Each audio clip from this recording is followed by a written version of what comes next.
Hamas Israel जंगबंदी मुज़ाकरात शुरू हो गए। अमरीकी बहरी बेड़ा हिजबुल्लाह के निशाने पर आ गया। अमरीका और ईरान में झड़पें शुरू हो गईं।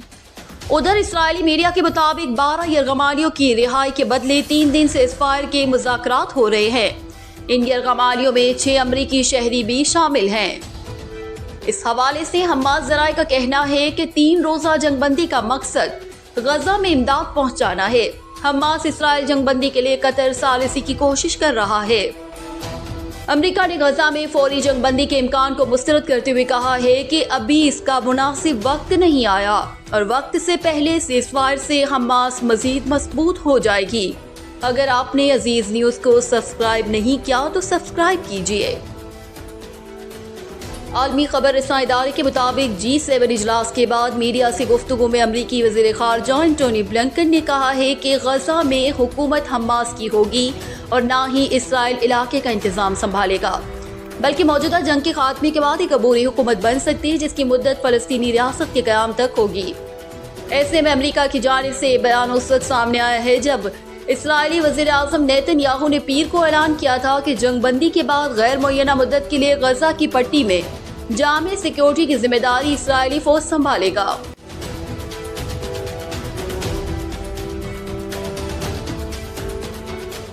अमरीकी फौज ने देर रात गए मशरकी शाम में ईरानी हिमायत याफ्ता मलेशियाओं के जेर इस्तेमाल एक तनसीब पर फजाई हमला किया। हमले में 9 अफराद हलाक हो गए।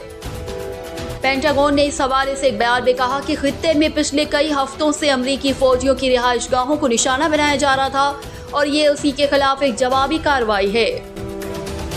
दूसरी तरफ ईरानी हिमायत याफ्ता लबनानी मुसल्लह मलेशिया हिजबुल्लाह ने रूसी साख्ता ताकतवर मिसाइल अपने जदीद असला के जखीरे में शामिल कर लिए हैं।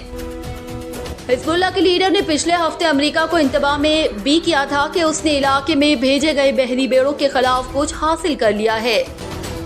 हिजबुल्लाह के असले को जानने वाले ज़राए ने कहा है कि हिजबुल्लाह ने बहरी जंगी जहाज़ों को तबाह करने की सलाहियत को बढ़ा लिया है। इस सलाहियत को बढ़ाने के लिए रूसी साख्ता याखोंत मिसाइल भी शामिल किए गए हैं जो 300 किलोमीटर तक मार कर सकते हैं।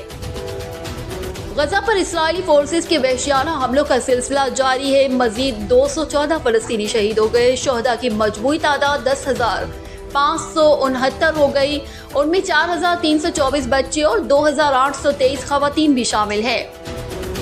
इंसानी हकूक़ की तंजीमों का कहना है कि गजा के 20 लाख से ज़्यादा शहरियों को भूख का सामना है। इसराइली अफवाज ने गजा के शुमाल से हज़ारों अफराद को ज़बरदस्ती घरों से निकाल दिया। अल-कस्साम ब्रिगेड ने कहा है कि गजा में ज़मीनी जंग के बाद से अब तक इसराइली अफवाज की 136 गाड़ियाँ तबाह की जा चुकी हैं, जिनमें फौजी टैंक्स और बख्तरबंद गाड़ियाँ भी शामिल हैं। अल-कस्साम के मुताबिक इन तबाहशुदा गाड़ियों के सबूत भी जारी कर चुके हैं।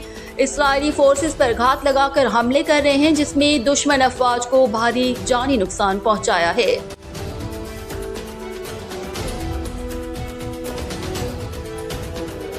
हर खबर से बाखबर रहने के लिए अजीज न्यूज़ को सब्सक्राइब करें।